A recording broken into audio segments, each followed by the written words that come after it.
waxaa soo kordhaya goobaha xeebaha ee loogu dalxiiso dalka gaar ahaan caasimadda Soomaaliya ee Muqdisho. halkan waa xeebta Iskool Boliisiya waxa uu soo dalxiis yimaada dhalinyaro Soomaaliyeed ee isugu jira rag iyo haween kuwaasi oo ku dabaasha xeebta kuna qaata waqti aad u wanaagsan maalmaha Khamiis iyo Jimcaha. dalkeena Soomaaliya ayaa waxa uu leeyahay xeebo aad u baaxad weyn oo ku wanaagsan tamashlaynta iyo dalxiiska iyo hawa aad u macaan taasi oo qayb weyn ka qaadata horumarada uu ku talaabsanaya dalka ee dhanka dalxiiska. waxaana dadka halkan ku dalxiisa ay ka kala yimaadaan magaalada caasimadda Muqdisho iyo gobolada dariska la ah gobolka Banaadir. qaar ka mid ah dhalinyarada oo soo dalxiis taga xeebtan Iskool Boliisiya ayaa ka hadlay sida ay ugu dalxiisaan xeebta iyo muhiimadda uu dalxiisku u leeyahay dhalinyarada Soomaaliyeed. magacaygu waa Dayax Abdullaahi Mire ma sha Allah dhalinyarada ilaa saaka maalinta Jimcada fasax dhalinyaradu leeyihiin halkan dalxiiska u joogtay xeebtan dalxiiska ee aad u qurux badan Iskool Boliisiya ilaa maanta meeshaan joogay wallahi jawi kaleeto iyo maxaan ku raahdaa to cid aan tabiyay wehel aan u baahanahay ma jiro maanta intaan iska joogay isaga damaashaada dhalinyarada Soomaaliyeed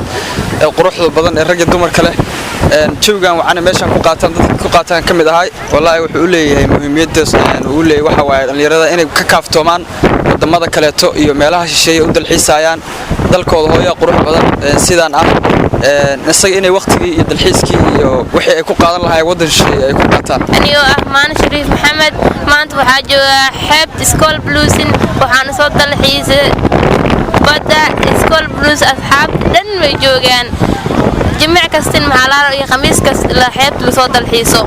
aniga waa Maryam Maxamed Nuur ana jooga xeebta Iskool Boliisiya aan ka soo qayb galay mar dalxiis ahaan aan u imaaday mar walba waxaan rajeynayaa inay san u imaadaan dalxiis ahaan. dalxiiska ayaa waxa uu qayb weyn ka qaataa horumarka dalka dhaqaalaha iyo isdhexgalka bulshada.